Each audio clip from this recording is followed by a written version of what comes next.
What's up guys, it's Matt from TDM Style here and welcome back to the channel. Now, on this channel, we talk an awful lot about hairstyling products and things that you're gonna be using on your hair once your base style is already in place. But as we all know, finishing products can only do so much for you, and if you don't have that style in place from the beginning, they aren't really gonna help so much. And it has also been a minute since I've done a tutorial on this channel, so today we're gonna be taking a look at some blow drying techniques that I've been using to smooth out my hair and create big, weightless volume.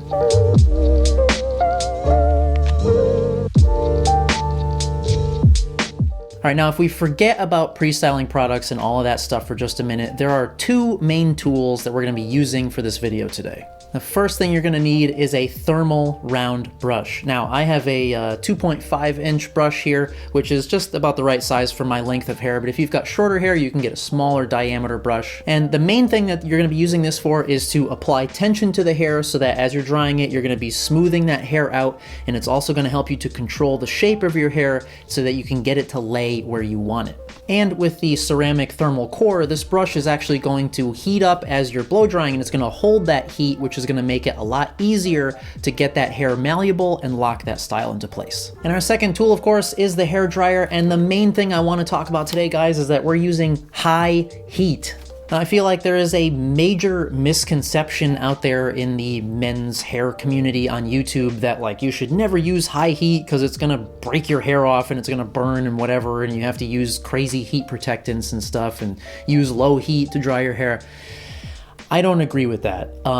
If you have ever had your hair styled in a salon, they always use high heat. And while, yes, usually they'll use some products in there and things, heat protectants are always nice, but the fact is that they're not totally necessary. And unless you're holding that hairdryer in one spot for 5 minutes, you really have very little risk of damaging your hair. Plus, the high heat is what you're really going to need to get those hair molecules malleable so you can get that style into shape, build that volume, because if you use cold air, it's really only good for smoothing out the hair and reducing some frizziness, and that's actually going to give you a lower volume and a flatter laying hairstyle. So, with that being said, I am going to use cold air at the very end just to close up the cuticle and lock the style into place, but for the majority of this tutorial, we are using high heat. All right, so with all that out of the way, I'm gonna go ahead and wash my hair, and then I'll be right back for this tutorial.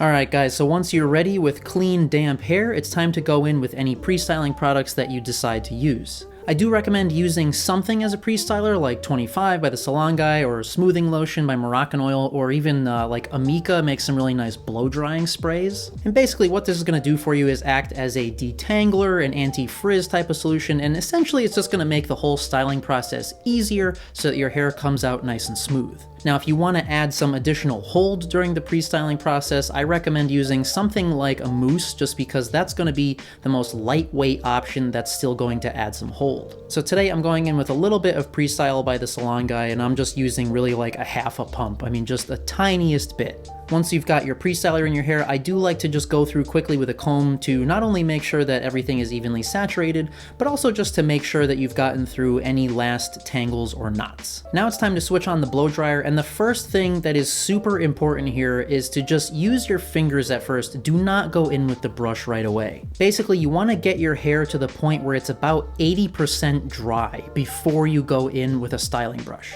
And this does a couple of things. If you try to use the brush right away and your hair is too wet, any styling that you're doing is really just not going to hold. Your hair really needs to be almost totally dry in order for that heat and the styling brush to make those molecular bonds malleable so that they actually stay where you put them. And also, technically, your hair is at its most fragile state when it's wet, so if you're tugging and pulling at it with a brush, that just makes you more prone to any possible damage. So I just like to go through with my fingers for a few minutes, and you can just kind of hold your hair up straight and blow dry from the root to the tip as you're getting it dry, and that will just help build in a little bit of volume before you go in with the brush. Once everything is mostly dry, now it's time to grab that round brush and start styling. Now the key here is to work in small sections, so I like to push all of my hair in one direction, so I like to start at this kind of back corner. That's my like one trouble area. So at first, I'll brush all my hair over to the right side just so it's easier for me to get at that back corner and to actually see what I'm doing.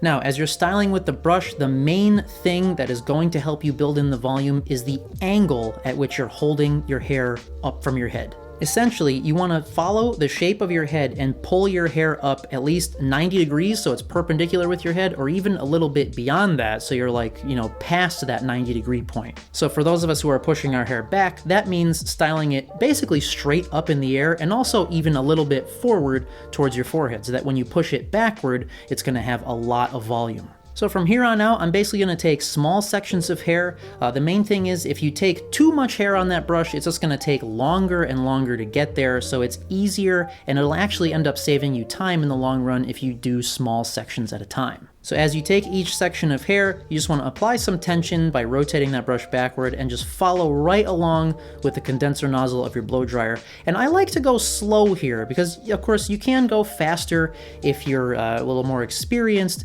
but I find the slower that I go, the more smooth my hair becomes, and it just tends to hold its shape better. Now, I also want my hair to be going from the left to the right side a little bit, so when I get to this right side of my head where I have some cowlicks and other things, I'm applying tension and doing the same technique, but I'm also moving the hair towards the direction that I want it to lay. And mostly that just really helps me straighten out any kinky areas around those cowlicks.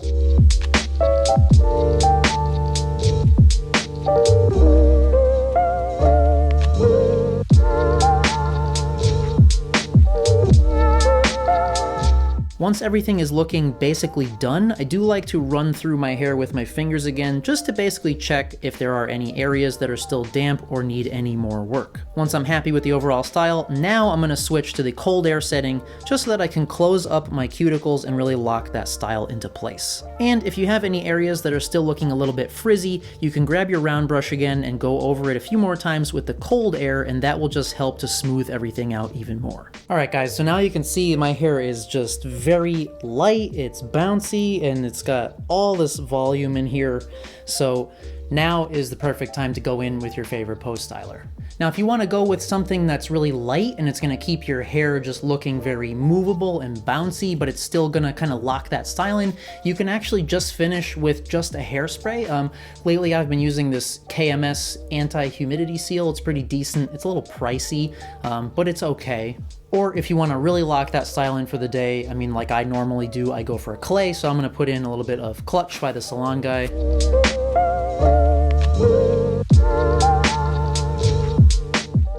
Now, since I'm rocking this kind of asymmetrical undercut right now, I have been liking to kind of push everything over to one side a little bit instead of going straight back. So I think that's looking pretty good for me, so I'm just going to finish it up, lock it in with a little hairspray.